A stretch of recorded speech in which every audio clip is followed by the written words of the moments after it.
енді Қожахметұлының істеген еңбектері көп, әсіресе Министерство обороны ұйымдастыруда.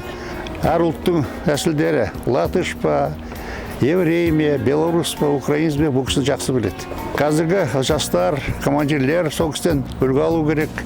Оғыз туралы бәрі газет, журналдарда бәр жерде бар.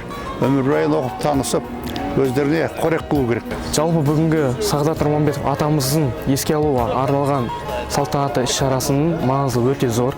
Себебі бұл кісі біздің Қазақстан Республикасының қарулы күштерінің құрылуына өте үлкен үлес қосқан адамдардың бірі есептелінеді.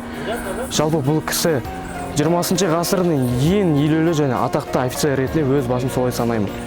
Бұл кісінің жасөспірімге қалдырған өнеге сөздері, мұрасы өте жоғары.